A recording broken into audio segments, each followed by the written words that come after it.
meja tu bosan boleh. Sudah tak?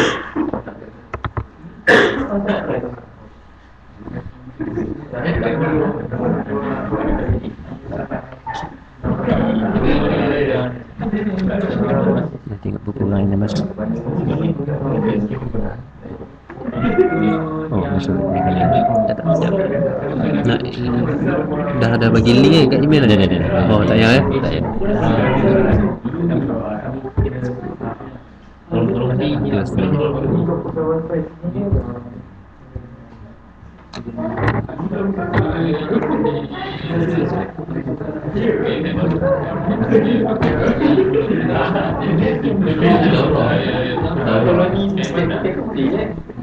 Kalau pakai step tu boleh ya.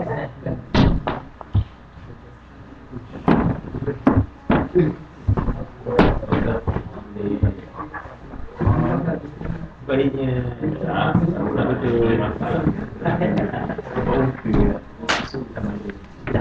Dua view tu ya. Okay.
Assalamualaikum warahmatullahi wabarakatuh and very good evening, brothers and sisters with that.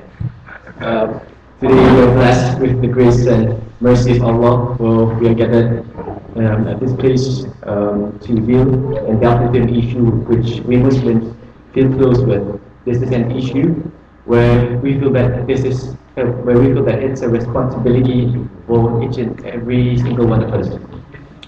Brothers and sisters, this is none other than the issue of Dakwah. Dakwah, as we all know, is a responsibility for every Muslim. We all do know that we are obliged to perform and to convey the words of Allah, but the only issue is how. And now, being in United Kingdom, or to be exact, England, we are facing a problem where we are uncertain of the environment and we are uncertain of the people of the UK and how we are to deal with them. And also, not to forget the people back in Southeast Asia, be it Brunei, be it in Malaysia. So we're blessed for, inshallah, God willing, that issue won't any longer be a problem. For we have two very well experienced speakers on the issue of Dakwah. First we have Dr Galal Farag. He is the leading personnel in Dakwah, MAB for Manchester, and he is a practicing gynecologist and he also has a diploma in Islamic studies from the University of Manchester. And he was hailed from Cairo, Egypt, and he is a student of Sheikh Mohammed Ghazali and also Sheikh Mohammed Tilmisani. Sheikh Omar Tilmisani. Next to Dr. Galal is Dr. Nicholas, brought all the way from Malaysia. He leads the Hidayah Center, which should I say is throughout Malaysia also, and he was reverted into Islam when he was 19, and he studies in Arkansas, the States, and he holds a MBA from the University of Hull, and he is currently leading the Success and Excellence Center, a consultant company in Malaysia, and he was a student of Sheikh Tariq Saidan, Dr. Jalal Badri, and also Ustaz Alias Othman. So without further ado, I'd like to call upon Dr. Jalal to delve into the problem of doing Dakwah in the UK. Thank you. جزاك الله خير. جزاك الله خير. بسم الله الرحمن الرحيم. الحمد لله والصلاة والسلام على رسول الله وعلى آله وصحبه ومن والاه. Dear respected brothers, my eminent brother Nicholas, welcome to the Manchester branch of the Muslim Association of Britain. Today we're going to address an important aspect of Islamic activity, which is giving da'wah to non-Muslims. We all know that doing things in steps or stages is one of the precepts or traditions of Allah subhanahu wa ta'ala. And each stage has to be in exact order, and there is no step that could come before or after its exact location. Allah subhanahu wa ta'ala has created the heavens and the earth in 6 days, in stages, as expressed in Surah Al-Surat, ayat 9, verses 9 to 12. But we all know that Almighty could have created the heavens and the earth with the word be, just could. However, this is the divine system that Allah wills, and we are told by Allah subhanahu wa ta'ala to do the same. Everything in the universe has to grow gradually from one condition to the other until it finally reaches the complete and perfect stage. Now, da'wah is no different, and we have to do da'wah gradually and in steps and following precise stages. This could be one of the elements and guarantee for success.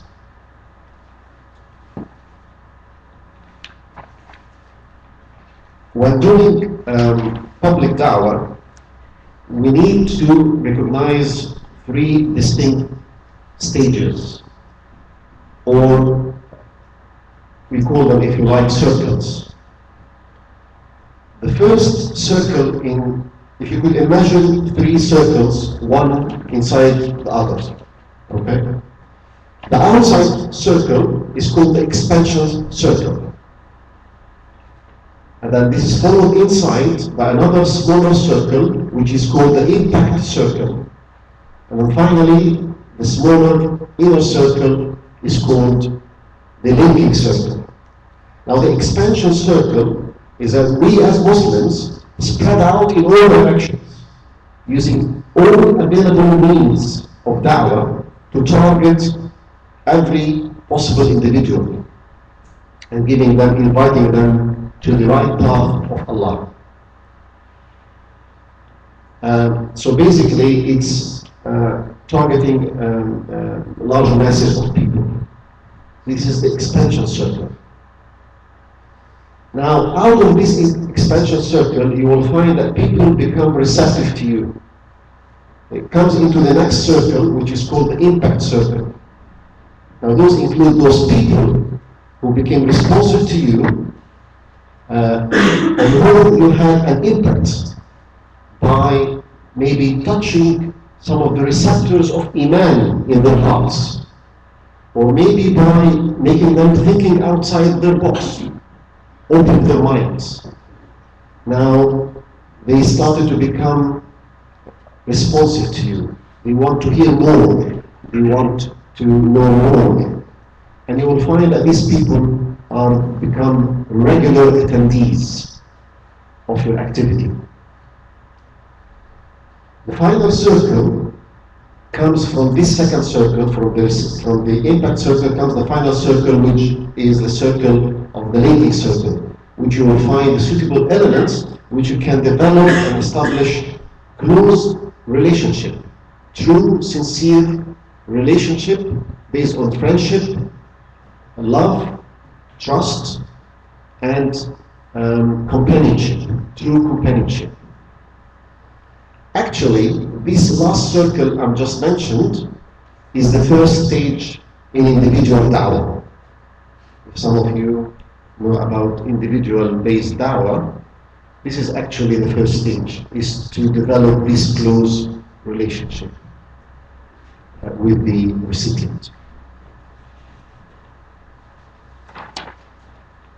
In public da'wah, the methods that we use here in the UK are many. We use lectures, like in the mosques and the mosques. Particularly, we have one of the major mosques in Manchester is the Didsbury Mosque. We use lectures in kind of PowerPoint presentations, and we do market for the events. We also started recently the same activity in the Muslim Youth Foundation. So we use lectures. We can also use seminars and small discussion groups or large discussion groups. You can use a trip. You can actually invite non-Muslims for a trip and take them to a country like Spain, take them to Turkey, one of the Islamic countries, and they can see from the companionship and taste the life of the Muslims. We can use courses. We can do Arabic courses, free Arabic courses that will attract people. We can do exhibitions. An example of an Islamic exhibition for the history of Islam, or you can do an exhibition about the arts, Islamic arts, Islamic architect. You can do that. But the one most recently used, and it's getting a big, becoming very popular, is the street da'wah. Street da'wah, where it's a kind of outreach. We go to the people where they do their everyday affairs, public places, in marketplaces, and so on. Now, in street da'wah, normally what we do is we have a table or we have a stall. Like this table, and around we will have a banner, and the banner will have an emblem or a symbol. The catchphrase, usually we use a catchphrase, and the catchphrase we actually use here in UK is the one used by the Muslim Association of Britain, which is partners for the common good. We use a banner saying the truth about Islam, partners for the common good. So this is the message we give to the people. at the market. But why street dawah is important? First of all, as we said before, it's the mass communication. Mass communication, you target large number of people. This banner is actually a constant reminder of non-Muslims that there is something called Islam that we are neglecting. It's a constant reminder. For some of them, it's actually an irritant, but it's a constant reminder that there is something there that is important they are neglecting. We need people in the street, we talk to people in the street, so it's a kind of breaking the ice, bringing down the barriers. We know that the media onslaught has done a lot of damage, but direct contact with the Muslims in the street breaks the ice. People we will see the Muslims and talk to them face to face. See the Islamic manners and virtues, and as a kind of in direct da'wah, just show how you behave. I will always say in street da'wah, first impression is very important.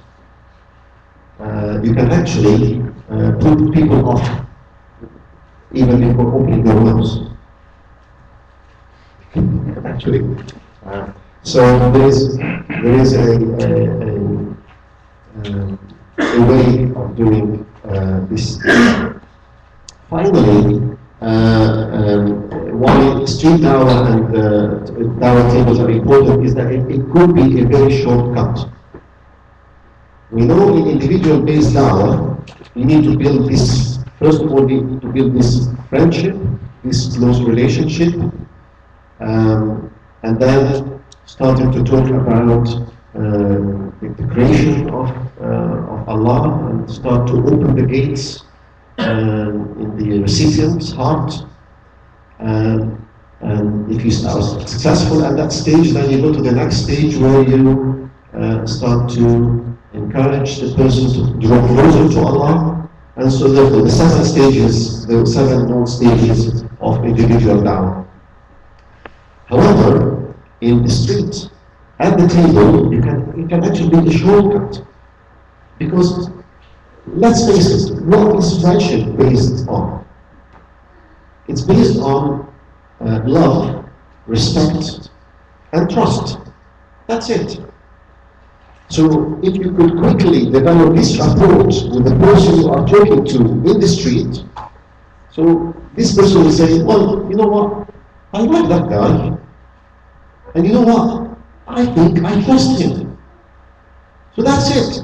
You have shortened the duration you need to pass through to develop this friendship in just about 5 minutes.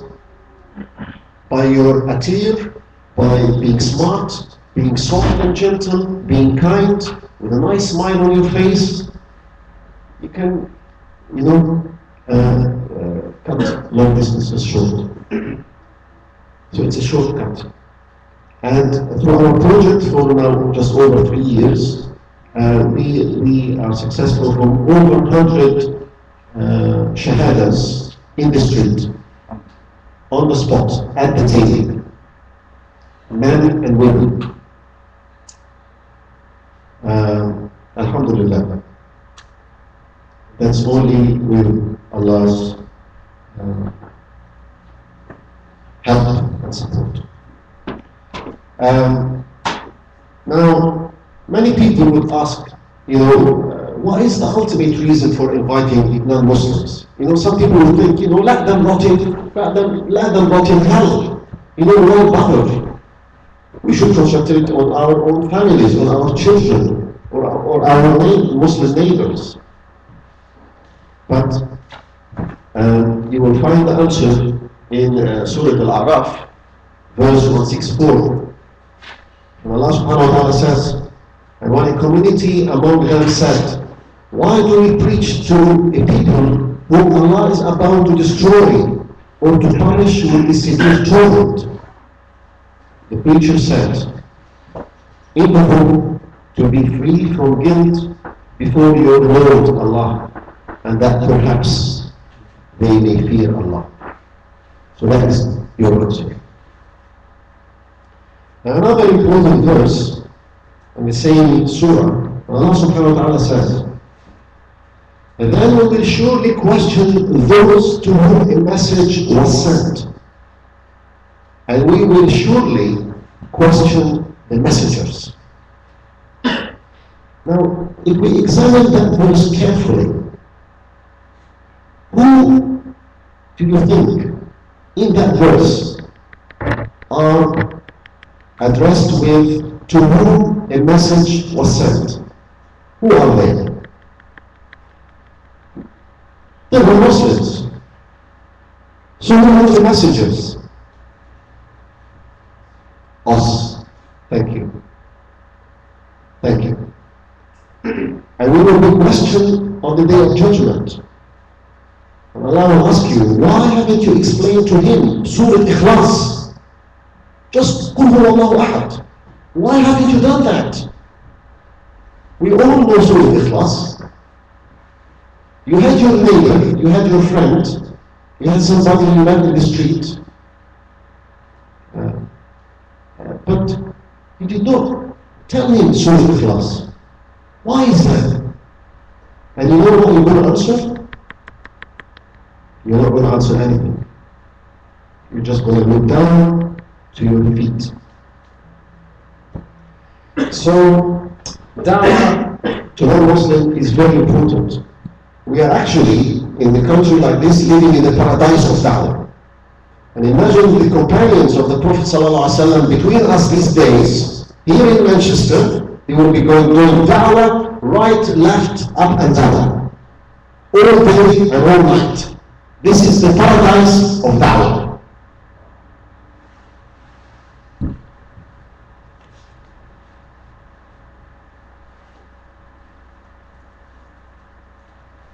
Now,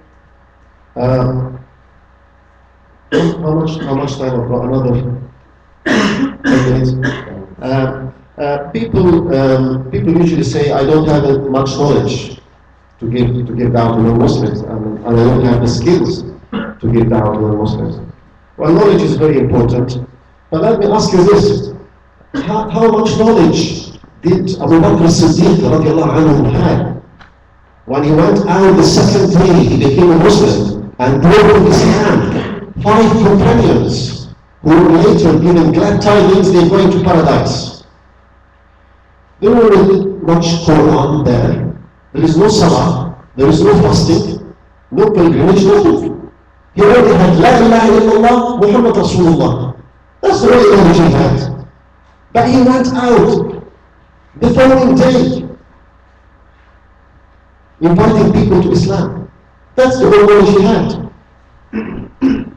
He went to one of the companions, he says, I think it was Bilal, and he says, oh, can we wait till the morning? He said, no, I can't guarantee living till the morning. We have to do it now. Come to Islam now. So that's regarding knowledge.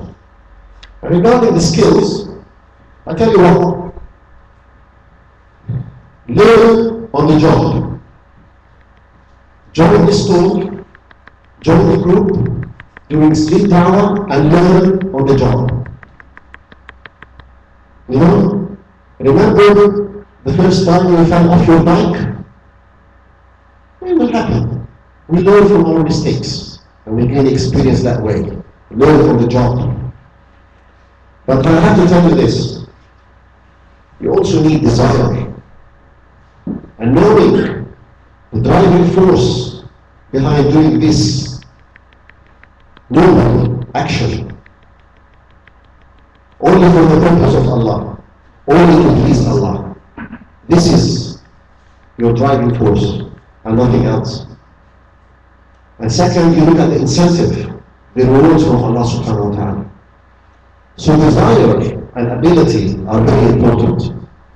Desire, as in the driving force and the incentives, and ability, as in your knowledge and your skills. That's all well, that's quite good. But let me tell you this. Without dependence on Allah, your desire, your ability, your skills, and your knowledge count for nothing. If you depend on your desire and your ability, you are heading for failure. Make no mistake. You have to depend on Allah. And ikhlas, sincerity, is the recipe for success.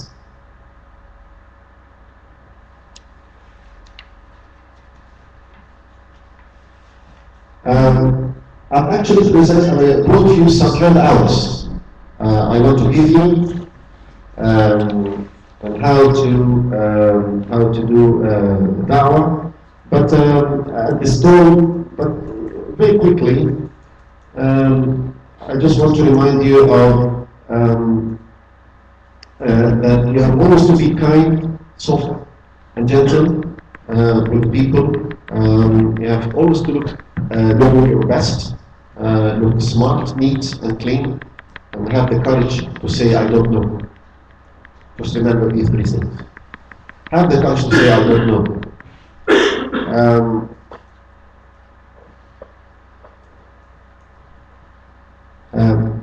When we do street da'wah, you will find people coming to you, those who are interested in Islam. These are people, they could be from any background. You can get a person who is very skeptical about Islam. He has misconceptions, he has itching uncertainty, and these people keep coming, these skeptical people. You can get a truth seeker. And these truth seekers, the people go to the Hindus, and then go to the Buddhists, and then go to the Christians, and go to the Muslims, and they explore. You can get a troublemaker. You can get someone like a provoker, or from these groups who wants to provoke reaction, and therefore we never retaliate. You have to always be very calm. You can get a time waster. Sometimes you get people like missionary workers who try to just talk to you and try to waste your time. You have to know these people. You have to know how to do them. And finally, you can also get the faith shakers. You will find people that can come and they'll try to argue with you and try to shake your faith. So these are kinds of people that we see at the store. But we never argue. We don't like to argue. And we always make clear to people coming to the store that this is not a venue for debate. You see. We don't argue. We don't like arguing. And we make it clear to the recipient. I'm not here to argue with you. So the other thing you need to, I'm going to finish now. The other thing to keep in mind is never ever start by answering misconceptions.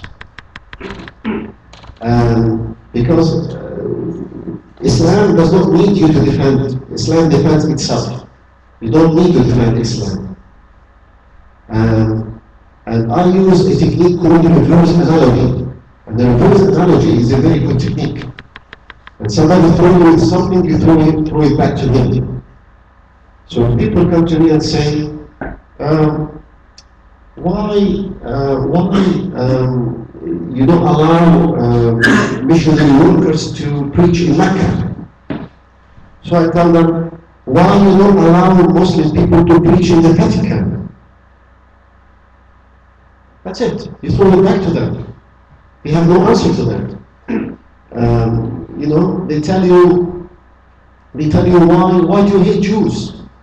You always have to refute what they say. Say, no, I don't actually hate Jews. But let me tell you something. It was the Christians and not the Muslims who killed 6 million Jews in the Second World War. We don't hate the Jews. We hate the Israelis, but not the Jews. There's a difference. And I went into politics here, but we always make sure at the dawah stores that we don't actually go into politics. But this is the first analogy. And once I had it was this time of the year, before Christmas, and we were at the store, and came, And this woman was standing on the other side of the road staring at us. And she came straight to the stool, and she pointed to our faces. And she said, "You shouldn't be here." But you know what? She wasn't talking about the stool. She was looking at our faces and saying that we shouldn't be in this country. That's what she meant. Because the next thing she said, "Where are you from?" And I said, I come from Egypt. I was born in Cairo. She said, "Ah, is that your country where one man married 4 women?" I said, "Yeah." "And is that your country where one man married another man?"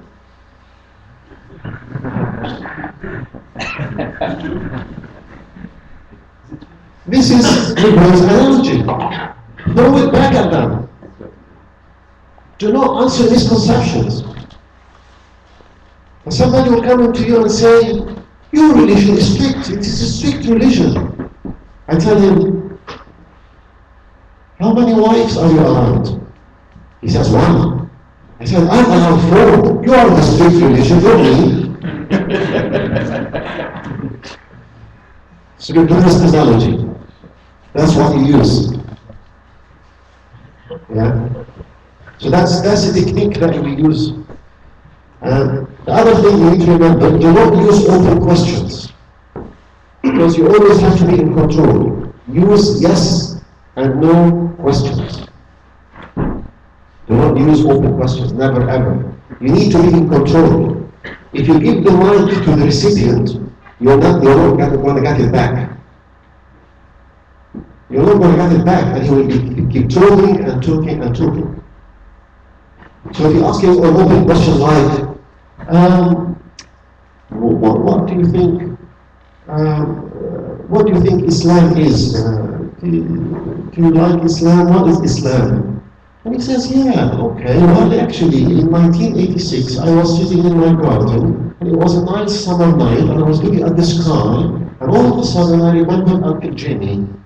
And Uncle Jimmy had a farm. He has a lot of small animals, and a goat. And Uncle Jimmy liked to drink milk from the goat. And all of a sudden, instead of talking about da'wah and inviting somebody to Islam, you are talking about Uncle Jimmy and his farm.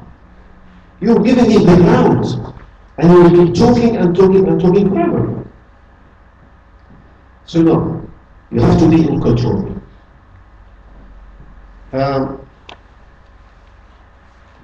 So therefore, I encourage you, every single one of you, inshallah, to look forward into this kind of public da'wah. We in the Muslim Association of Britain, we have a course that we present here, a 1-day course with a lot of workshops and hands-on case scenarios. We teach you and you can practice and learn how to do this and get the skill. And can also help you set the da'wah stone, and will be there supporting for you the first month or 2 as well. So I finish here, and I ask Allah subhanahu wa ta'ala to guide us all to the right path, and thank you very much for listening. Assalamu alaikum wa rahmatullahi wa barakatuh.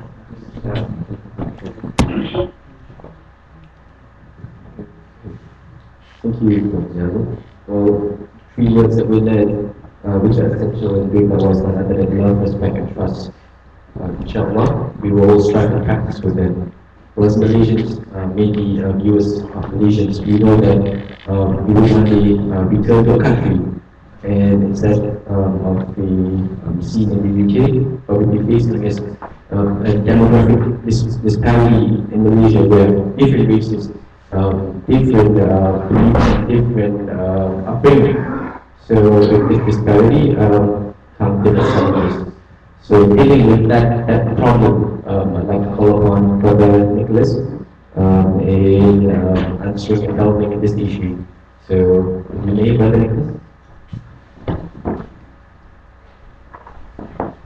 أعوذ بالله من الشيطان الرجيم. بسم الله الرحمن الرحيم. الحمد لله نحمده ونستعينه ونستهديه ونستغفره ونعوذ بالله من شرور أنفسنا ومن سيئات أعمالنا.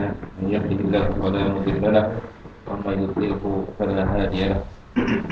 أشهد أن لا إله إلا الله وأشهد أن محمدا رسول الله بلغ الرسالة وأدى الأمانة ونصح الأمة وجاهد في الله. قال رب اشرح لي صدري ويسر لي أمري واحلل عقدة من لساني يفقهوا قولي. السلام عليكم ورحمة الله وبركاته. السلام ورحمة الله وبركاته. Dr Galal Farag, very nice lecture. I learned a lot from the reminders that were given. Alhamdulillah, I began to understand certain aspects of the da'wah here in Britain as well. Alhamdulillah. Brothers and sisters, I was asked to cover the topic of da'wah to the Malaysians in Britain.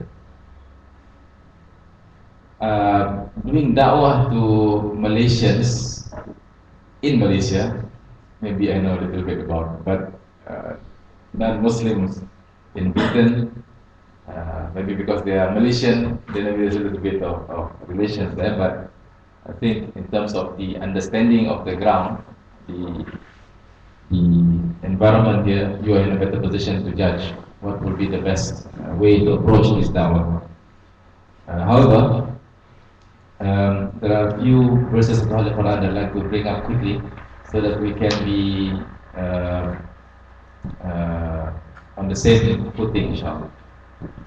First of all, Allah subhanahu wa ta'ala says in Surah An-Nahl, chapter number 16, verse number 125, أعوذ بالله من الشيطان الرجيم ادعو إلى سبيل ربك بالحكمة والموعظة الحسنة وجادلهم بالتي هي أحسن. Preaching the way of your Lord, call towards the religion of Allah, بالحكمة, with wisdom, and beautiful preaching. And if you need to debate with them, then do it in the best of manner. So it is very important that whenever we do da'wah, that we do it in the best of manner, with wisdom, beautiful preaching. And even if you have to debate, then debate in the best of manner. We must always be on the truth. I think what the brother said just now was very important. You must be brave to say that you don't know. You don't want to say things just to make you look good. In Malaysia, it happens because the number of people embracing Islam are so many. There are people who actually make this statement. In Sabah, they were doing this da'wah, and one of the da'iyah said what? He said, "Aku guring-guring dia, masuk Islam dia." Some jokes you cannot translate. So. In essence, the story goes that there was this person who was inviting his friend to Islam, and he said he was, he just said whatever he wanted to say, just to take the heart of the person, and the person embraced Islam without any actual realization of the truth. So this religion is based on truth. If we look at Surah Yusuf, chapter number 12, verse number 107, قل هذه سبيلي أدعو إلى الله على بصيرة أنا ومن اتبعني. Say, this is my path, the path of truth. We call towards Allah based on the truth. على بصيرة. It is not on something that is made up, something that you just feel like this is what Islam is, so you say it. It is based on certain truth that Islam presents. It is based on our love for these people. It is not based on certain thinking that we are better than them, feeling like, yeah, we are proud to be Muslims, but not to the level of being arrogant. We feel pity for them, for the positions that they are in. So we try as much as possible to share what Allah subhanahu wa ta'ala has given us as hidayah with our friends. And many other things I like to mention about it, to go quickly into the topic. And that is, what do we do when we want to do da'wah to those who are not Muslims yet from among the Malaysians here? First of all, you need to realize from yourself what are you capable of doing? You need to begin from a position of strength. We have done in Malaysia something like street dawah from the time of Jamaah Islam Malaysia. We have done it since the year 2001. We have been going to the streets, to the supermarkets, distributing leaflets, talking to people, inviting them to Islam. And our experience has been that not all people are made for this street, for this practical da'wah to the markets and all of that. Not all people are made for that. But they have certain strengths that they cannot do that. They have other things that they can do. For example, people who are so good in the IT, the virtual world. If you talk to them on a virtual level, it's almost like they are always there, the virtual world. But they are missing in the real world. You can't find them in the real world. Right? Their existence is like always virtual. And so they are better cut for da'wah using the virtual means. There are people whom we have trained, and we have trained hundreds, thousands of people in Malaysia to do the da'wah to the supermarkets. And there are people whom they don't have that strength. One particular incident, for example, one lady we trained for at least 3 days in training. Then we went for da'wah in the supermarket. She met with 8 people. All 8 of them rejected her. All 8 of them didn't want to talk to her. Can you imagine the disappointment? But she wanted to do da'wah. So what was her strength? We need to identify. Every one of us need to identify our strength. We begin with our position of strength. Say you decide now you want to do individual da'wah. You have met your target. And you want to convey the message. The first thing to do is to understand your target. You need to understand the background of the person. So for example, he is a Chinese. How many types of Chinese can you imagine there are in Malaysia? Probably they're represented here in Britain as well. So if you meet a Chinese here in Britain, they will be coming from a different background. How many different types of Chinese do you know? See? You need to know their background before you can really talk to them sensibly. There is a shortcut. We like shortcuts. And the shortcut is always to, when you meet with a person, you always talk to them about Islam and not about their religion. That is a shortcut. Immediately, when you meet with a person, immediately, if the situation is right, you immediately talk about Islam. And always we find that asking questions is the best way to get a response. Rather than preaching, asking questions will get you a better response. So, for example, you've been a friend with this Chinese guy for such a long time. If you start talking to him or her about Islam, you may be looked at as trying to preach the religion. But if you ask questions, then it's like you're curious about and you're concerned about him or her, their understanding with regard to something. And most probably they will be in a better position to give out what their real positions are at that time. So usually what we do is we ask 3 questions. That is, if you already settled with that part where the doctor said about having that trust, respect, that relationship, you ask, the first question is, what do you know about Islam that is good? Usually, when you ask that kind of question,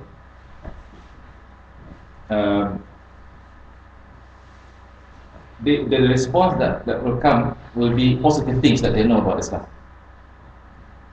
And that will sort of jog their memory about what is positive about Islam. And it is our responsibility to point out or ask about those areas that Islam teaches that a non-Muslim must know to embrace Islam when they are doing that. So, for example, what do you know about Islam that is good? Islam.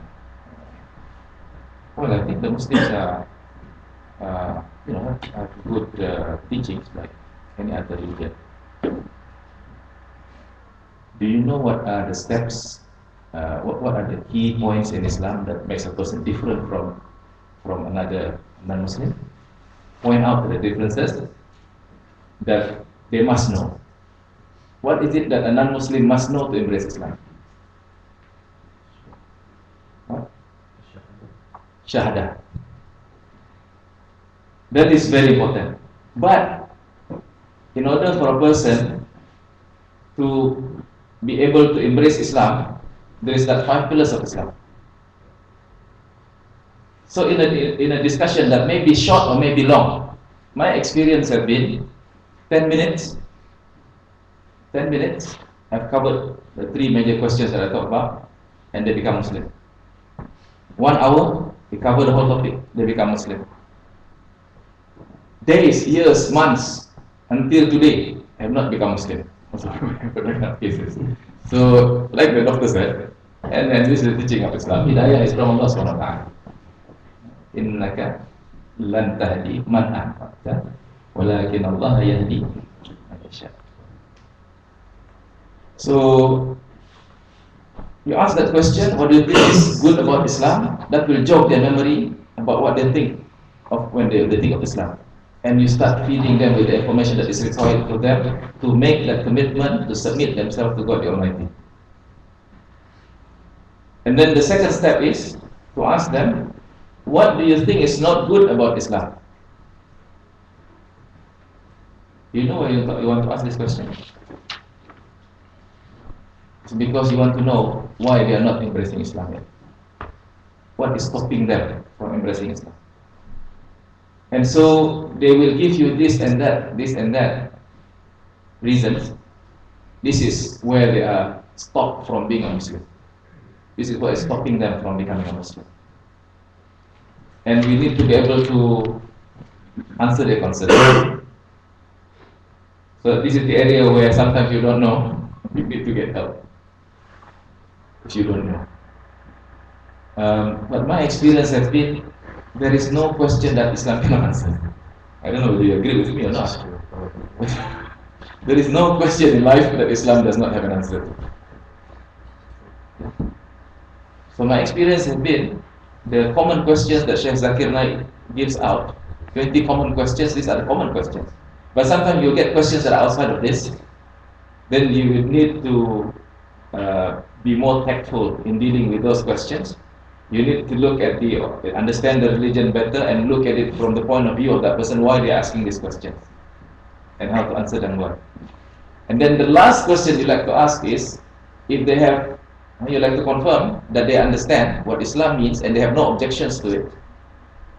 And then you like to confirm that there are no other things that are stopping them from really accepting Islam in their life. The last question you like to ask is, why don't you make that step now? Why don't you become Muslim? When you follow these 3 steps, that is the closing of the deal. The third question is the closing of the deal. Sometimes we find that we are romancing the process. We take too much time beating around the bush, but we don't go to the closing of the deal. When you go to the closing of the deal, you will find that people will make the decision.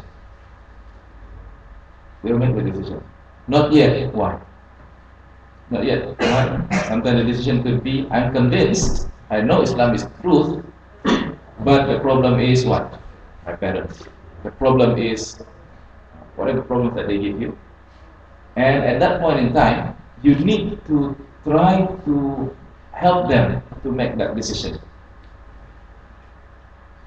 You need to try to help them make that decision, because sometimes this decision could be very difficult because they cannot see the the end of the story, the end of the line. What will happen? If I take this step, what will happen? If I take this decision now, what will happen? In my case, when I embraced Islam, it was easy because I embraced Islam early when I was in the States, and I had like 2 years ahead of me before I will have to face my parents again. So I saw there was enough time for me to prepare. Right? So some people, they will feel that there is no end to the problems that will come to them if they embrace Islam. So you need to help them expand on the problem, look at the problem, expand on the understanding of the problem, expand on the options of solving the problem, and perhaps discuss with them what would be the best solution, because eventually this decision is so important that you could be in heaven or hellfire for eternity.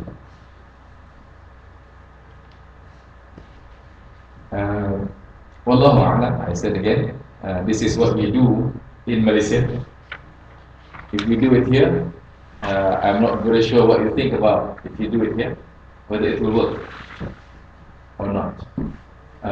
Our experience has been last 2 weeks ago, we had something like street Dakwah in Malaysia.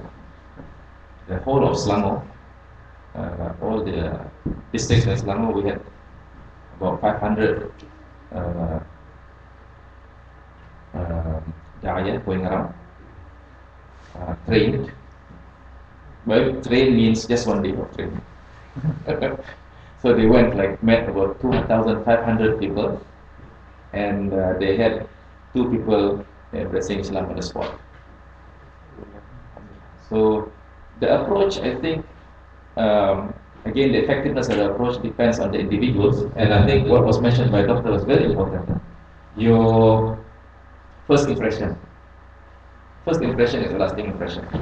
I know here in the UK, you are facing with a very tough image of Islam.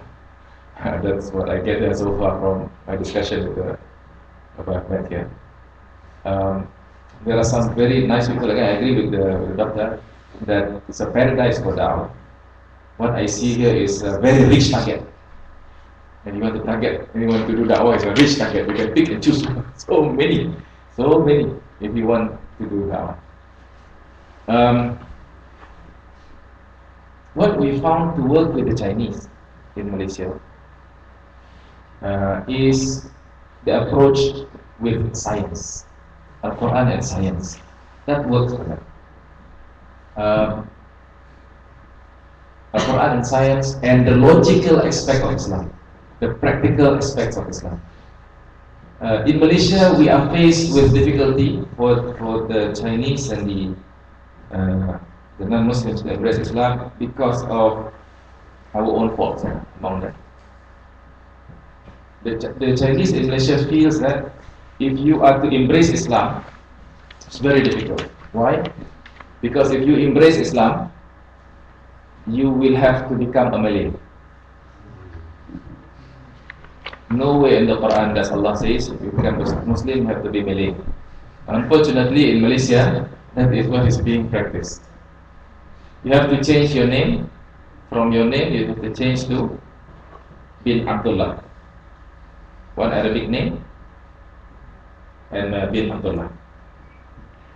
So you are allowed to maintain maybe one of your Chinese name in the 3 names that you have. Though it is not legislated, but it is the common procedure of most of the states. So this is one of the issue. The other issue is the perception that if you become a Muslim, you have to separate yourself from your family. Why? Because your family is involved in this all haram things. So you cannot take care of yourself with these haram things. So you separate yourself from your family. So you cannot eat with your family, you cannot live with your family. And this is all wrong idea about Islam. Because the Prophet ﷺ was with his uncle until his uncle died. His uncle was not a Muslim. There are some variations of the ideas about what happened to him when he passed away. But for all his life, the Prophet ﷺ never separated himself from his uncle. It's not something that Islam teaches. Nowhere in the Quran does it teach that you must separate yourself. In fact, in the Quran, in Surah Luqman, it says that if your parents were in jahadaka ala an tushrika bima laysa laka bihi ilmun fala tuti'huma wa sahibhuma fid dunya ma'rufa. These parents who are trying to struggle to make you take partners to Allah subhanahu wa ta'ala, you are not to obey them, but you must be kind to them. You must befriend them with kindness, be of service to them, be with them. So these are the things that separate people from embracing Islam. Misconceptions like they're being looked down on when they embrace Islam by their community. This person now has become a Malay Chinese. And this is aggravated by some of the Chinese taking positions, ultra Malay positions. So people think that when you become a Muslim, you have become a Malay in all aspects of your life. You don't speak the language anymore. Even your IC of your children become Malay. So this is and this is something terrible. That is, if you look at it from the statistics point of view, the year 2000 when we started with this attempt to try to get the Chinese to be with us, the statistic was 1% of the Chinese, a little bit of less than 1%, 9 something percent of the Chinese were Muslims in Malaysia. Sorry, 0.9%. A bit less than 1% were Muslims. The statistics in the year 2010 was 0.65%. The number of Muslims increased 60.4 to 61.3, but the number of Chinese Muslims decreased 0.9 something to 0.65%. What happened? My suspicion is they have increased in number, but they have all become Malay. What's the problem? The problem is, whenever you speak about Chinese in Malaysia, who are the Chinese in Malaysia? You have lesser and lesser of Muslims, and more of Christians. The Christians number have been increasing. They are now about 13%, 11%, depending on the statistics. But I would take it at 13, 11, and the other one is 9. So 11% of them are Christians. The others are BTC. You know what's BTC? Buddhist, Taoist, Confucius. Or traditionalist Chinese. So we have a lot of work to do, and I think these people who are here in Great Britain are people who are those who are more educated among the Chinese, and they will have a big impact on the Dakwah scenario in Malaysia. We in Malaysia, we feel that the work among the Chinese is embarrassing to Islam. I mean, they have been with us for 2 generations. The Sunnah of the Prophet ﷺ, 1 generation, everybody embraced Islam. Everybody in Makkah and Medina until today. There are no non-Muslims in Makkah and Medina. Of course, you can question there are munafiq, whatever, but there are no non-Muslims since the time of the Prophet ﷺ until today. That is the Sunnah of Rasulullah ﷺ. That everybody around you should try to think about 100% Islam. Is that doable? Do you think it's doable? Nothing is impossible with Allah. It's only us. Whether we want to do it, we want to be part of the soldiers of Allah in this part of trying to get them all to be Muslims or not. And we have to. I think we have not been giving focus to this. That's why it's not happening. So now it's time for us to give focus, to think, to plan, to really plan. I have challenged, we have a national Dakwah plan in Malaysia. We have challenged the people who are in this field. I said, can we achieve 100% by a certain time? And they got agitated by that proposal. So okay, we cannot achieve 100% by 2020. We should 2020. Yeah, if you cannot get 100%, how many percent would you like to target? So now it's 60 over percent, 100%. Let's go in the middle, 80%.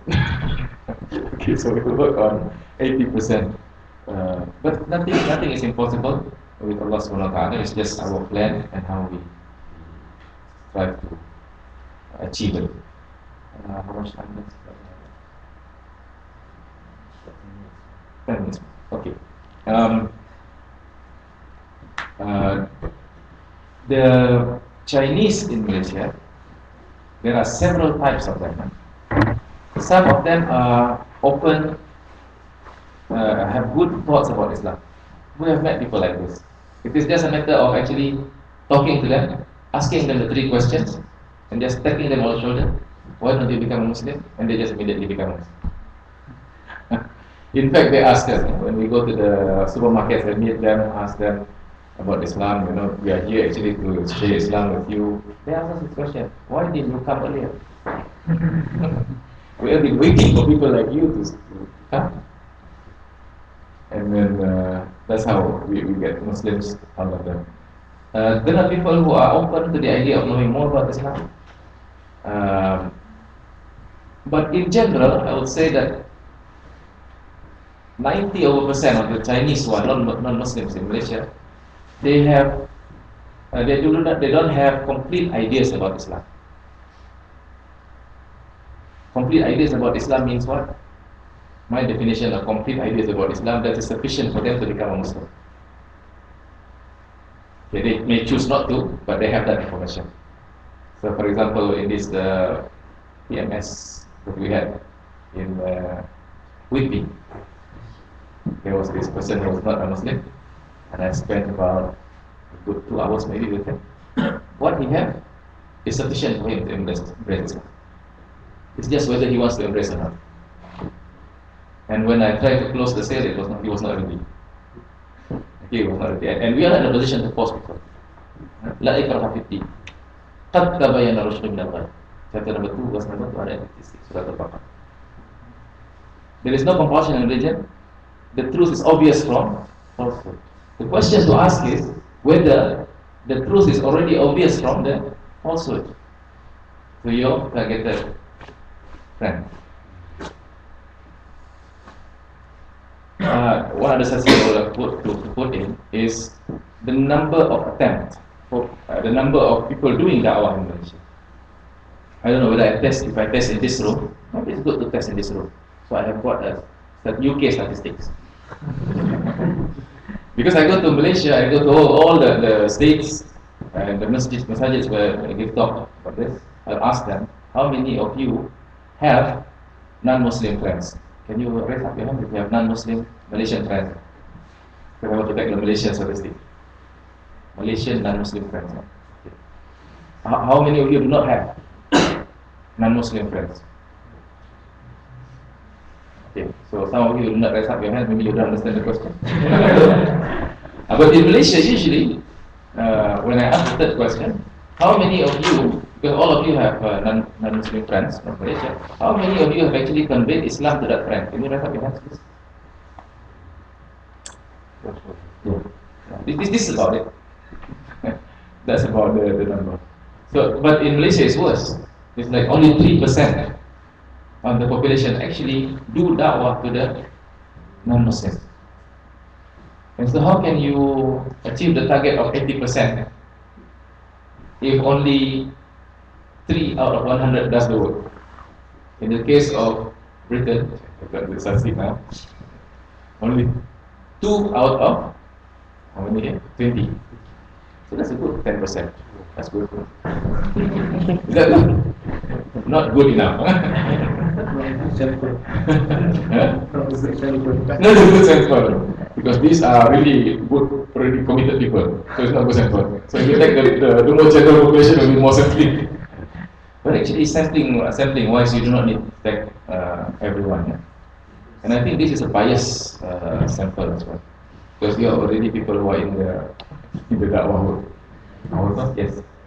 No, excuse me, brother Nicholas, if I may allow me to come in. Just ask you a question. It's quite interesting talk you just given. I mean, in Malaysia, to get insults from Chinese, you trying to approach. I mean, we do it all the time in this country, and actually one of the factors that put people off. They say, you know, I'm afraid I'm going to get insulted personally, or that Islam is going to be insulted. So that puts people off. Or, of course, the other element, which is that they are put off by not achieving success. So, but particularly on the point of insults, to get that from the Chinese. Yeah, I was getting into that. I think we are on the same wavelength now.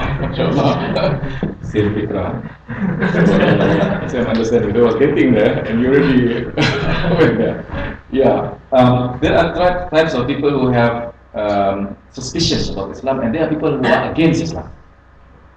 Those who have suspicions and those who are against Islam, those that we have met actually are from the older generation. The younger generation, not too many of them, except for those who are involved in missionary works in Christianity, and all that. There's some of them who are, they look at you, the way they look at you. But for the majority of the youngsters, this is not the case. But the elder people, in Malaysia we have this baggage, we have this problem of the 13th May problem. 13th May problem. Racial riots and killing among the different races. And if you go to the older people, you have this problem of when the Japanese came to Malaysia and they were in power for a while. The ones who fought the Japanese were actually only the Chinese. And there were recollections of the stories that actually when the Japanese attacked the Chinese guerrilla, they had with them Malay and Indian soldiers. So you will find people telling you, my father was killed by the Malay. So can you imagine the psychology of and now you're inviting them to your religion? But this is among the elder generation. I doubt this is felt by the younger generation, because I have not come across any incidents so far where the people, the youngsters bring this up as an issue that causes them to hate Islam. And so, when you go to the field, you may not get insulted, but still, there is that suspicion. Still, there is that dislike of the diet. I mean, there were cases like what I mentioned earlier. 8 people that lady went to talk to about Islam, and when she went to the person will say, Islam, I don't want to hear anything about it. Probably it had something to do also with the first impression issue. Yes. Yes, because she didn't look like, she was approachable, and yeah.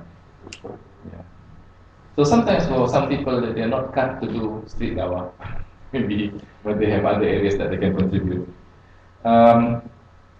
Why the differences in misunderstanding among the non-Muslim in Malaysia to Islam is because also our fault. When they look at Muslims in Malaysia, they don't see Islam. In fact, they are confused about the Muslims. So we got questions like, why are the Hajis cheating? Haji, I went to Hajj campaign, always with kopiah all the time. But why is he cheating? Why is he not, performing in his work? Misrepresenting Islam. So this is something, and they get confused when they look at the political parties in Malaysia. So you get questions like, okay, you want to invite me to Islam. Which Islam you want me to be? Pass or unknown? So they're confused because of what's happening around them. The media, and I think the other major issue is they have questions about Islam, and they do not know where to get answers from. They don't know where to get answers from. So I guess with people like this, you need to be seen to be very supportive to them. If they want to embrace Islam and they want to know more about Islam. In Malaysia, if a person enters the masjid to ask for Islam, they will be stopped by the guard. So they cannot actually go in and ask what they want to ask. So whether we realize this or not is the issue. These are the things that are physically stopping people from becoming Muslims.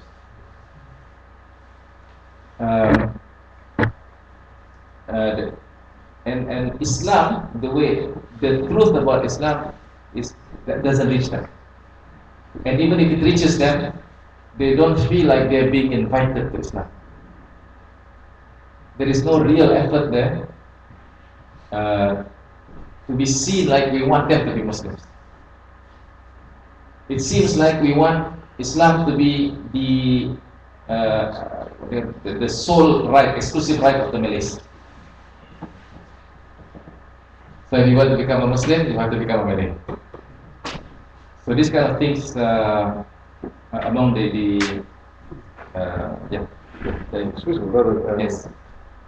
Nicholas, just coming again here, it's quite interesting because it just came to my mind about the percentage of Chinese people turning to Islam. It seems to me that the Chinese people with the long history and rich culture have this pride of their identity. Yes. Because we do have the same here in the UK. With the Jewish people. The Jewish people gets very afraid if he or she thinks you're going to take away their Jewish identity. For them, Judaism is not basically the religion. It's their identity. They are proud about this Jewishness, if you like. They like being Jewish with their way of life, the way they dress, the way they eat. But not away from religion. So if you convince them to become Muslims and stay as Jew, they will accept. Yes. So is that the same with Chinese? Correct, exactly. And there are several points that we can use to convince the Chinese that actually they don't have to be a Malay. They can remain a Muslim because Islam reached the Chinese before it reached even the Malay. It reached them during the time of the Prophet ﷺ. That's one point. So the Chinese were already Muslims at the time of the Prophet ﷺ. And it grew and grew and grew and grew until around the 16th century. The whole country basically was under the majority of the governors were Muslims. And the emperor was suspected to be a Muslim, but he didn't declare Islam. But he had Muslim wives, and also he had in his what do you call that? He had calligraphies, Islamic calligraphies, that are still around today in the museums in the 16th century. And it is well known, the Ming Dynasty. That was the time when he started to send Cheng Ho. And Cheng Ho, his name is Mustafa Cheng Ho. He is a Muslim. And this is also shocking. 90% of the Chinese in Malaysia, if they trace back their descendants, they will find that they had Muslim ancestors. 90% of the Chinese in Malaysia. In fact, Islam came to Malaysia, what was then known as Tanah Melayu, land of the Malays, partly from India and partly from China.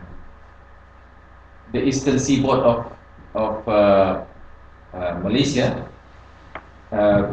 most likely they got Islam from mainland China because Batu Bersurat Terengganu is like in the 13th century, whereas Islam came to the western border is somewhere around 15th century. So Islam came first. And where did Islam come first? It's from China, from this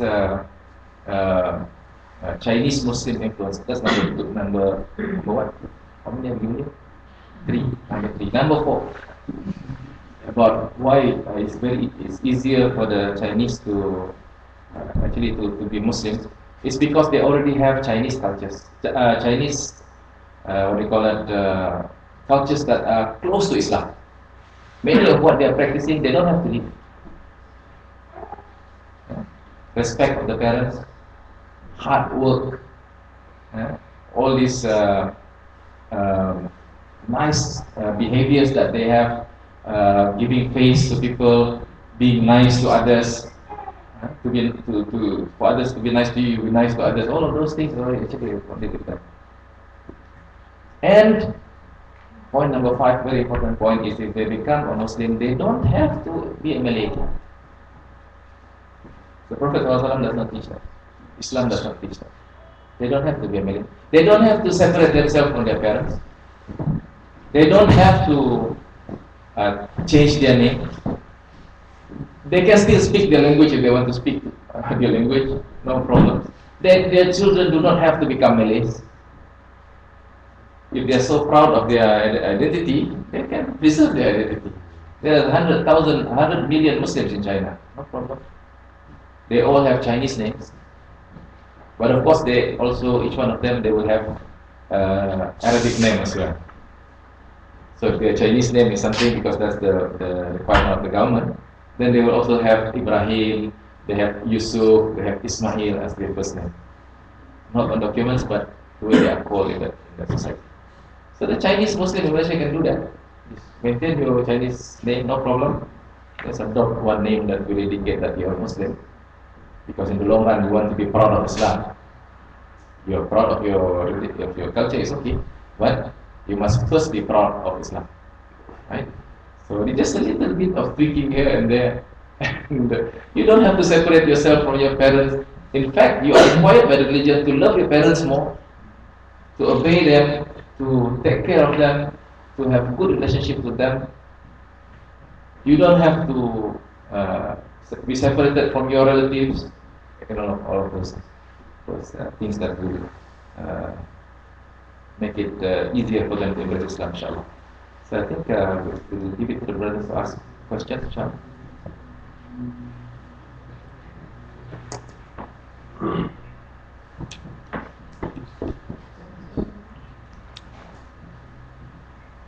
Assalamualaikum. Assalamualaikum. My question is for Brother Nicholas. The first question is how about the Dakwah IKRAM and other relationship channels? And secondly is Okay, you will ask when you're ready. Okay. Dakwah to the other races, to the Indians, is almost like the problem with the Chinese. It is still an issue of masuk Islam, masuk Melayu.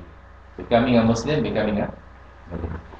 To the other races as well, Kadazan, Dusun, Iban, all of those races is the same problem.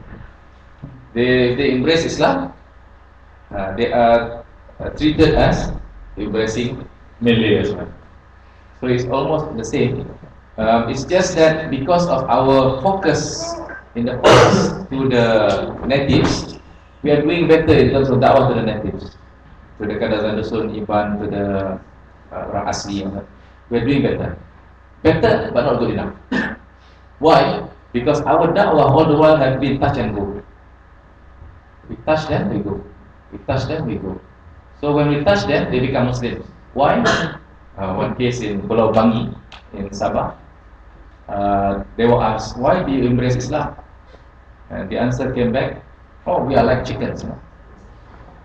When people feed them, they are there. So if the Muslims are feeding us, we become Muslims. But when the Christians come, we become Christians. The problem is so bad. I give you one story to demonstrate how bad it is.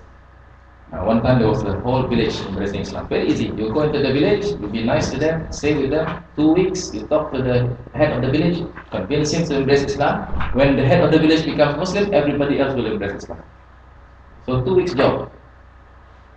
So all of them embrace Islam. So they had a celebration.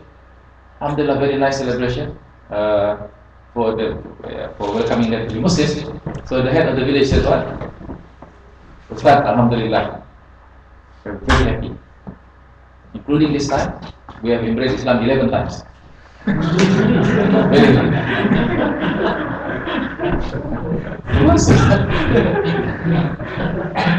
Why? Because after they leave, they are only for two weeks. So when they leave, then the Christians will come and they will become Christians. And then after the Christians leave, they become pagan again. When the Muslims come, they become Muslim again. So, okay, among the Indians by culture in Malaysia, though they are Muslims, they speak Tamil, most of them. When they speak Tamil, the language of Tamil is very close to Hinduism. Hindus, most of the Hindus in Malaysia speak Tamil as well. And their culture is Indian culture. Though they are in Malaysia, their culture is still Indian culture. You realize that? Am I making a false assumption here, or do you agree with me? Yeah, their culture is Indian culture.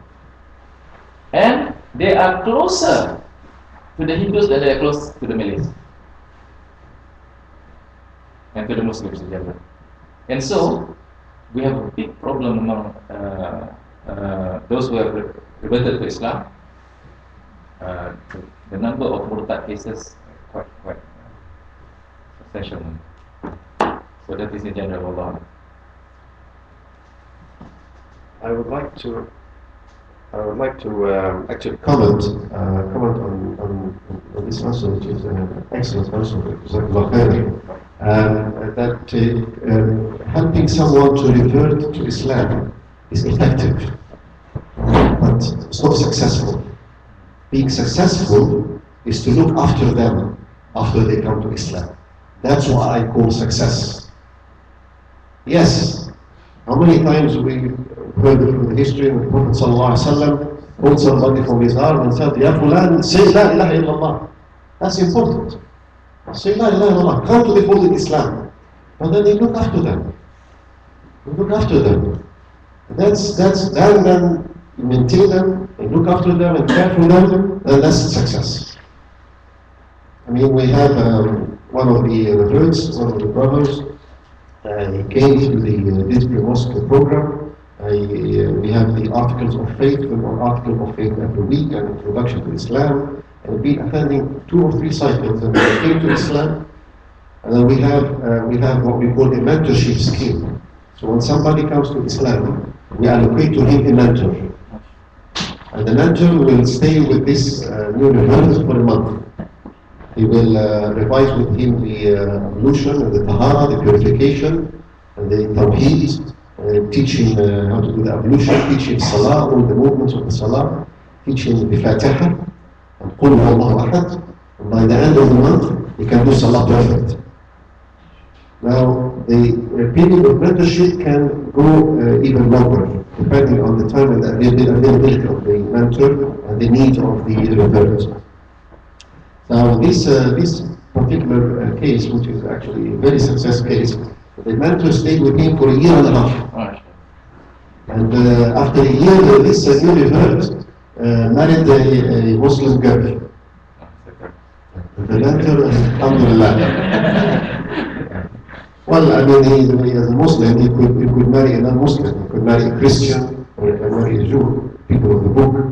But alhamdulillah, he married a Muslim girl, and we attended his marriage party, the nikah and the walima, and he still continuing attending what we call a new Muslim class. We have a class for new Muslims every week to teach them aqidah, part of the fiqh and the Islamic dealings and mannerism and so on.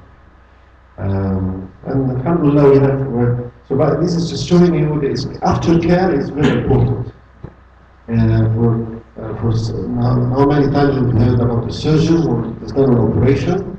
The operation is very nice, and because of the post-operative care is not properly done, complications happen and so on. So, post-operative care is as important as the intraoperative technique. that we do. Jazakallah. Can I ask you a second question? Remember, the second question is it's about the part-time goal that you said just now. And so I believe that there must be a follow-up mechanism in Malaysia specifically. So what are they and what's the achievement?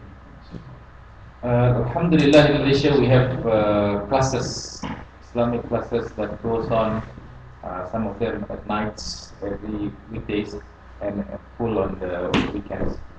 Are they particularly targeted to new Muslims? Yes, targeted totally to new Muslims. We have these classes all over the country. The only problem is sometimes in the continuation of such classes. When we went to some states, for example, they have it on record that there are classes, but when we went to the ground, there was no classes there. So what was happening was actually the person who was supposed to teach the classes was getting all the salary, but he was not doing it.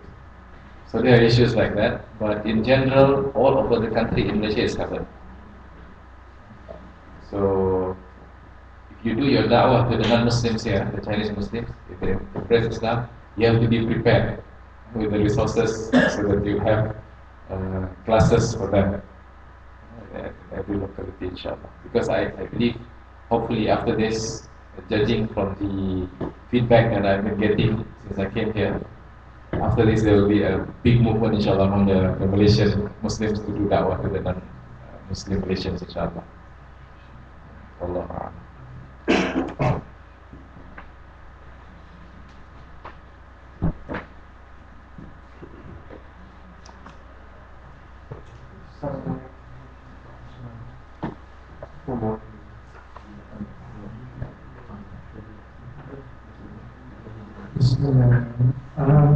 There's two questions from our listeners online, just to them.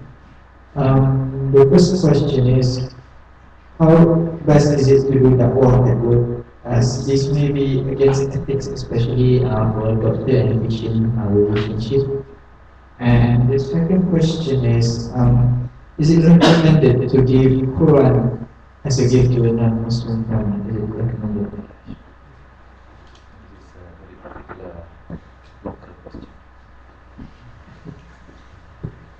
Thank you very much, brother. This is a very important question.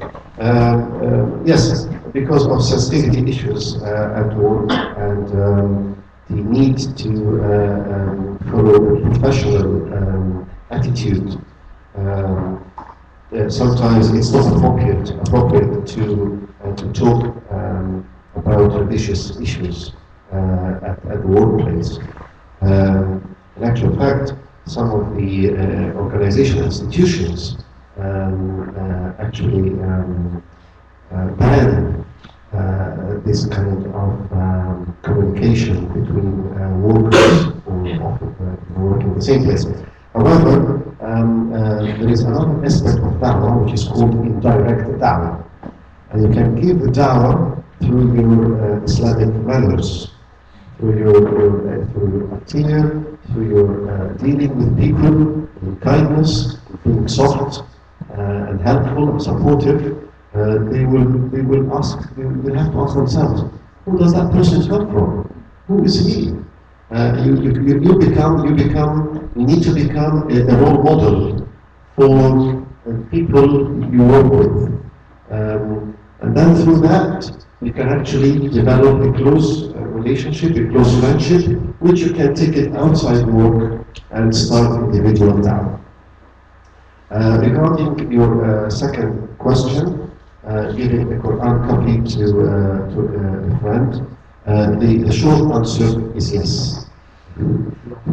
There is no doubt about that.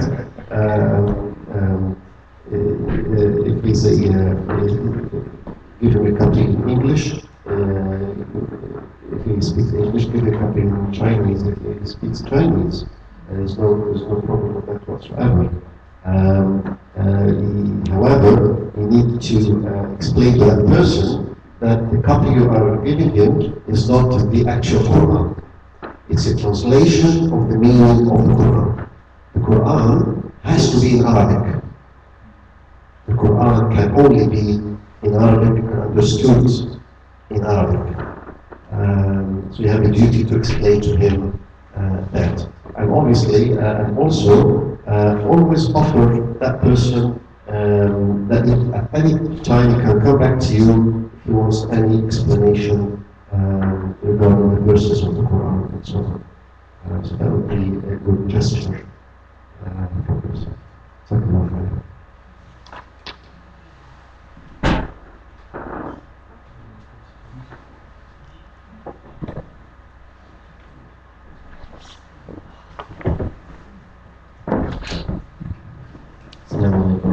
I would like to direct my question to the doctor.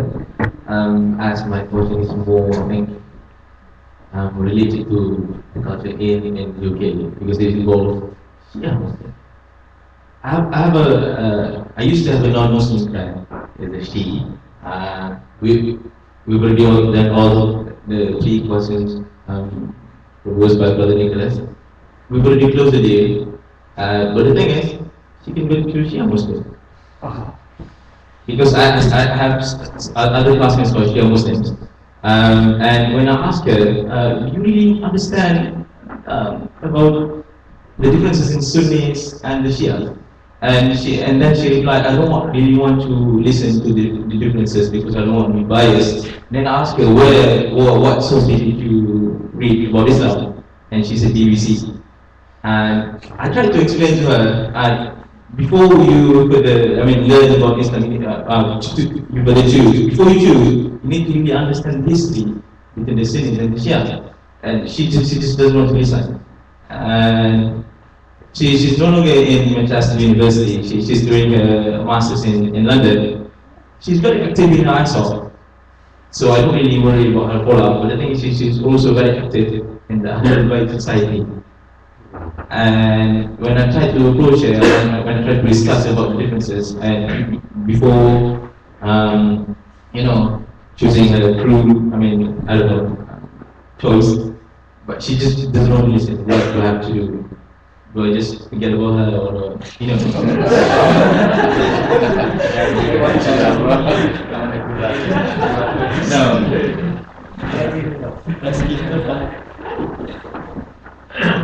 I do value your passion, you know.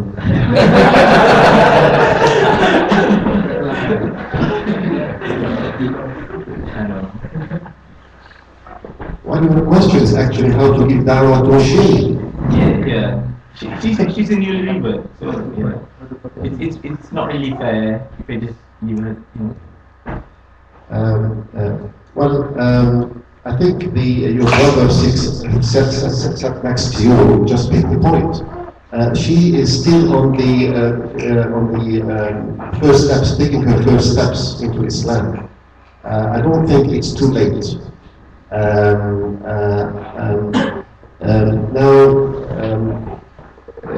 One of the methods they can use in dawah is the internet communication, internet connections. So communication can be through internet. So she left Manchester, you can communicate with her through,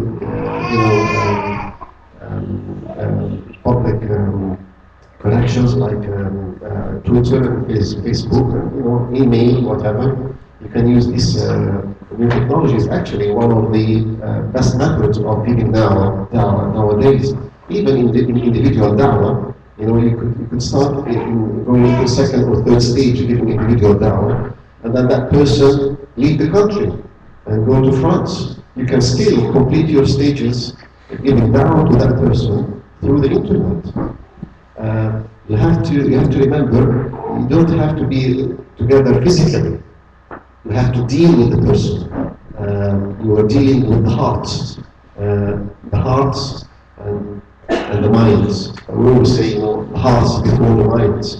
So therefore, I would encourage you to try to keep in touch with that person. Well, my question is, it's not about keeping in touch. It's about how to open that topic when you want to discuss about, She practically closed her mind when I want to discuss about the Sunnis and the Shia. That's the thing. And I know that she has friends. Well,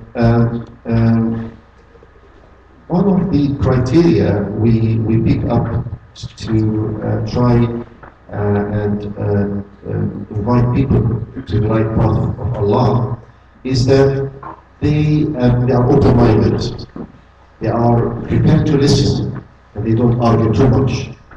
Because I will not waste too much time on her. If she's not open-minded and she's not prepared to listen, I will not waste much time on her.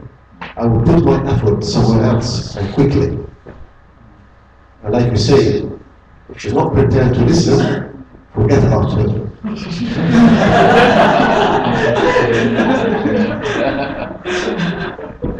There is no other way.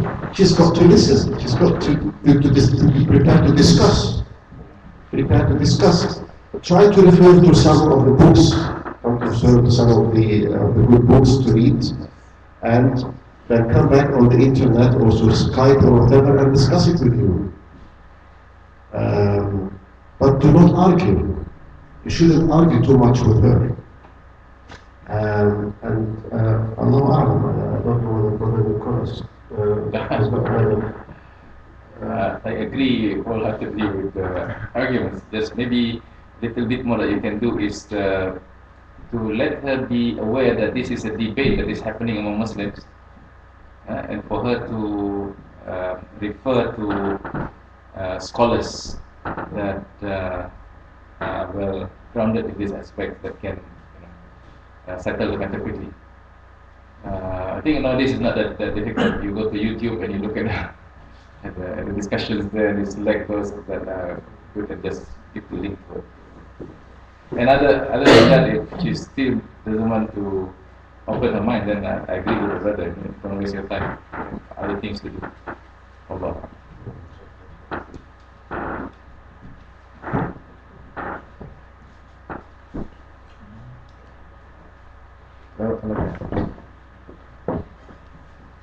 Assalamualaikum. In one of the objectives of doing Dakwah is to allow Islam to spread throughout the world. So pretty much helping Islam as part of the nation. So as I want to ask Dr. Farag, which should come first? Is it the process of tarbiyah of the people, or is it the struggle of power? Maybe look at Egypt as the basis of American, which should come first? Is it power, or is it the education in the grassroots level?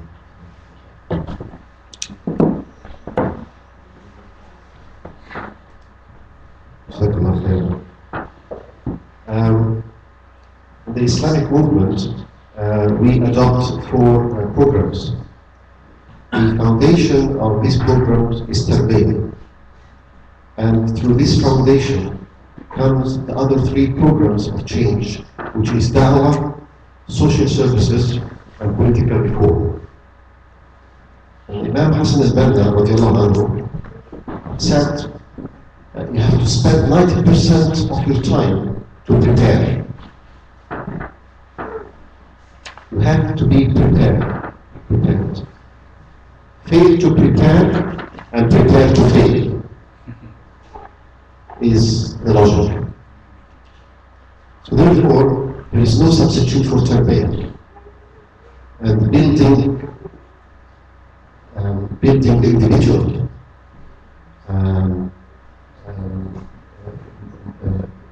in his aqidah, and in his ibadah, and in his dealings, and developing his abilities and developing his skills, morally and spiritually, and then practically the skills that you need to perform. And people are different. You will find someone that is good at doing da'wah. Some other brothers will be very good at doing social services. Supporting the needy and the poor. Some brothers are only good at politics, but they are not that good at da'wah. But tarbiyah is for all. Tarbiyah is the base. All should go through tarbiyah programs and be able to also deliver this tarbiyah to the next generation. Things has to be done gradual. This is the precept of Allah subhanahu wa ta'ala. Sunnatullah. And we have to follow the same.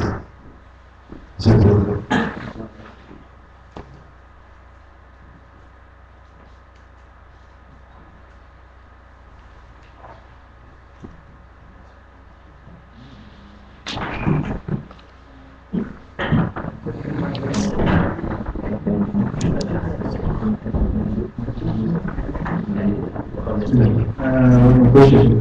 I'm quite interested in the statement that you gave about being Jewish and being Muslim at the same time. Because I find a closeness. My classmate is Jew, and then when they come to he come back to Israel, his hometown.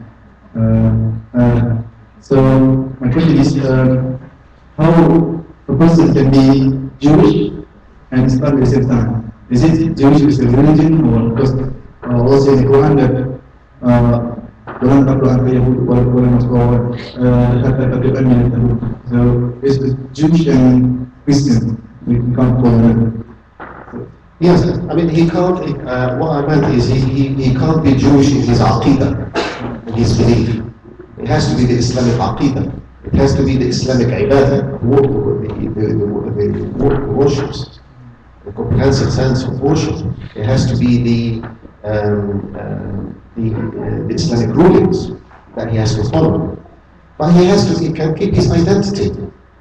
You know, wearing the way he wears his clothes, or the way the hair is, it doesn't matter.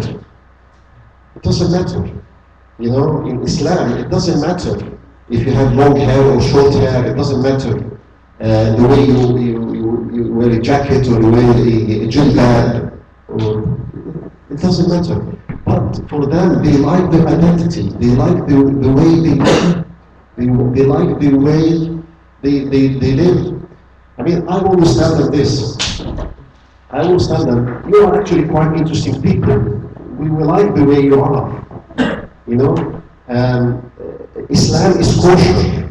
You know, you have to find a common ground with them. You know, we eat halal food and they eat halal food. And to remind them that we are cousins. We are cousins, we come from the same Ibrahim alayhi salam. Remind them that we are cousins. Remind them of the tree of the prophets. They say we are Banu Israel. Who are you? We say we are Banu Ismail. Yeah? We are Banu Ismail. Of course we are Muslims. So that's how we come. That's how we come to give da'wah to Jews. And most of them, you'll find that most of them are well educated. So going into science and the scientific miracles of the Quran can be quite effective if you go down that way. Some of them who are very into the biblical history and so on, we can take them down that way and go into the books, and we can show them how the Torah was tampered with. So many verses, I've read it all. There's so many things in the Torah. Check Jeremiah 8:8. Jeremiah 8, chapter 8, verse number 8. And it tells them how the hands of the scribes has handled the Torah falsely. It's a verse in the book. In the book. So even when they did alter the book, they didn't do a good job. But back to the point is that you have to deal with them gently. You have to tell them that you can keep your identity. We respect their history. However, that doesn't stop them becoming Muslims. Tawheed. They have the Tawheed, they have the same thing. We pray to the same God. The problem, so they have no problem with the concept of God, while you find that in all other faiths other than Islam, they will have a problem with the concept of God, but not the Jews. The problem is with the credibility of the Quran and the Prophet Muhammad sallallahu alaihi wasallam. And with that, you can actually sit down and open the books and discuss and so on. But don't frighten them regarding their identity. And then gradually things can happen. Things can happen. And then maybe, you will never know, they will gradually change and adopt a complete Muslim identity and way of life and way of doing things and way of, maybe they will change and starting to use a jilbab. You never know, but you have to take them very kindly and very softly and gradually. Does that answer your question?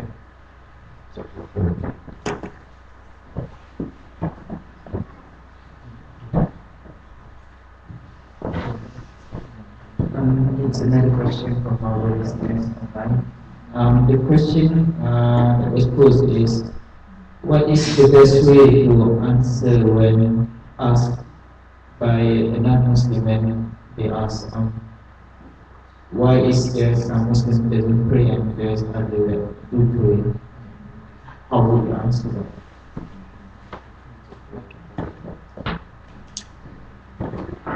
Simple. They are not following the teaching of Islam. Because Islam tells you to pray. So I think in every encounter with the non-Muslims, we have to first establish that not all that you see the Muslims are doing is Islam. Because sometimes the Muslims can be practicing things that are not from Islam. Okay, so whenever issues like that arise, then you will remind them that I have reminded you earlier. It doesn't. It's not necessarily that the Muslim, because the Prophet ﷺ said in the hadith, "Sayyidu zamanun ala ummati la yabqa min al-Islam illa wala min al-Quran illa rasul." There will come a time, this ummah, that there will not remain anything from the Muslim except their names. So by name they are Muslim, but they are not applying Islam in their lives. So that could happen, and that could be something that will confuse them.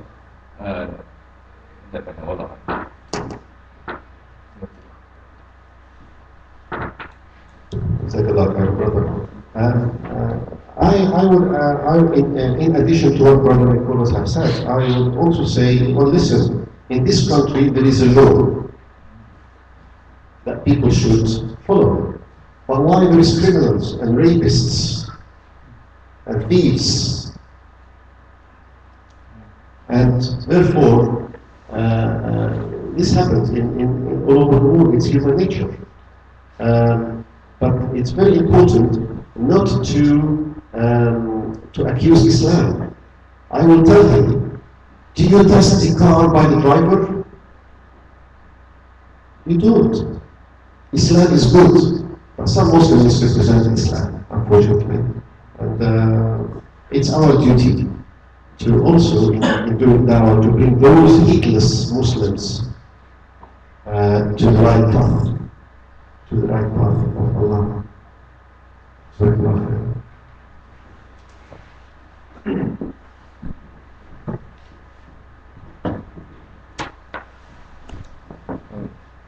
Okay, that would conclude for the questions for Q&A today.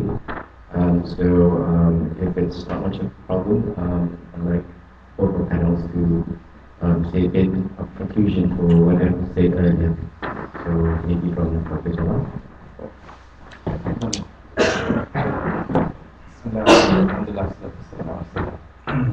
First of all, I'd like to thank the organizers for organizing this function. Alhamdulillah.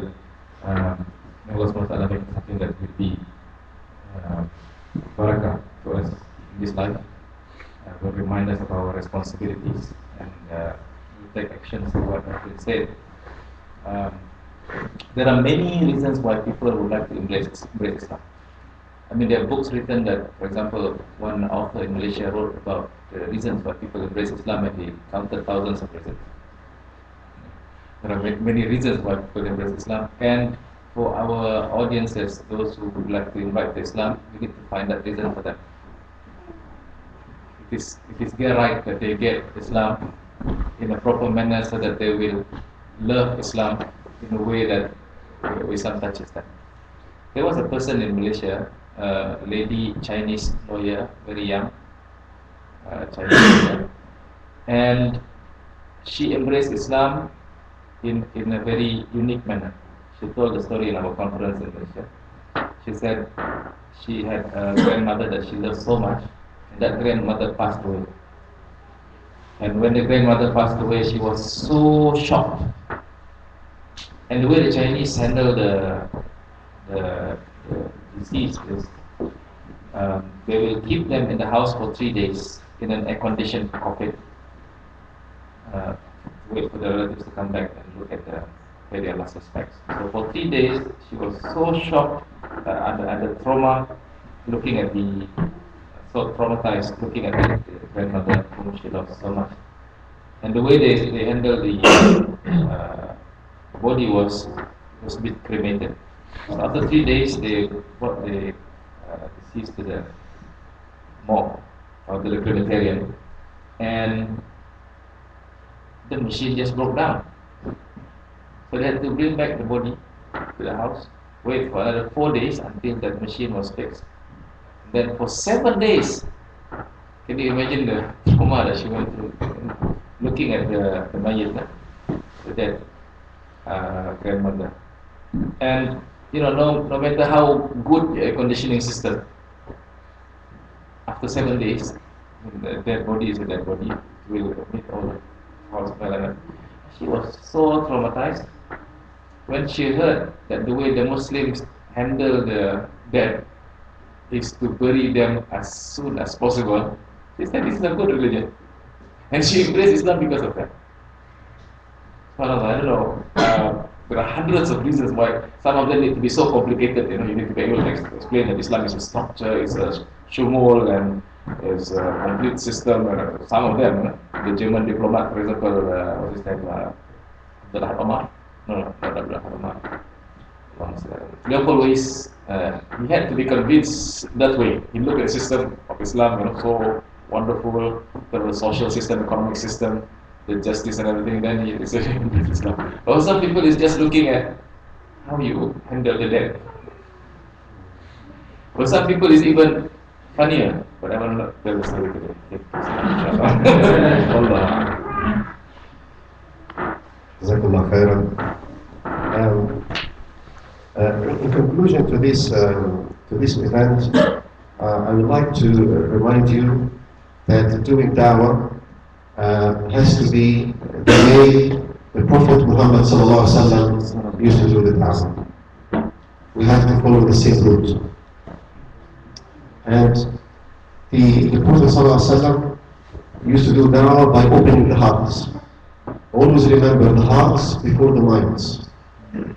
Minds are very difficult to open, but hearts, with Allah's support and help, is the target, is our target. The Prophet ﷺ, when he conquered Mecca, going in humble, sitting on his camel, and going into the heart of the city, and they told him, the Prophet, your house has been taken by your cousin, Aqil ibn Abi Talib. So now you can reclaim your house. And imagine the Prophet ﷺ is victorious, is the leader of the big army, coming into the heart of the city. He could do everything he wants. He could even chop his head if he wanted to. But what did the Prophet do? He said, well, I pay back the favor of my uncle who looked after me and supported me. So I have to pay back the favor and leave the house to Aqil. So he left in his house. And Aqil, after a week, knew what happened.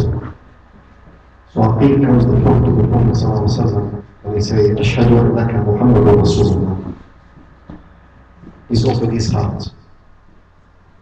Through love, you can only open the heart.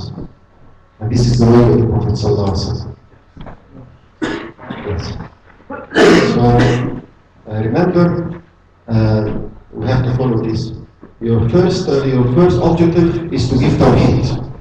The Prophet Sallallahu Alaihi Wasallam stayed in Mecca more than 10 years, giving Tawheed. Just Tawheed. Say La ilaha illallah. So we have first thing you start giving da'wah is Tawheed. Talk about Allah. Believe in Allah, the one unique creator, creator of heaven and the earth.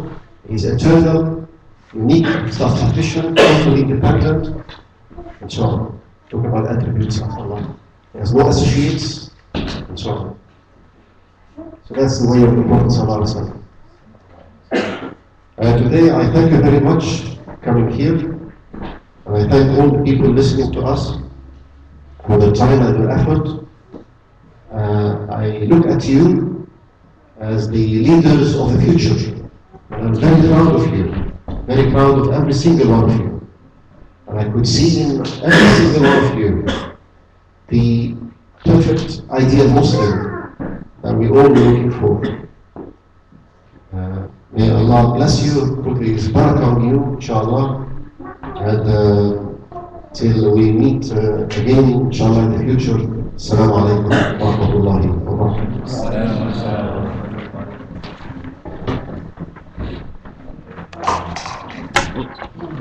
Inshallah, Dr. Galal.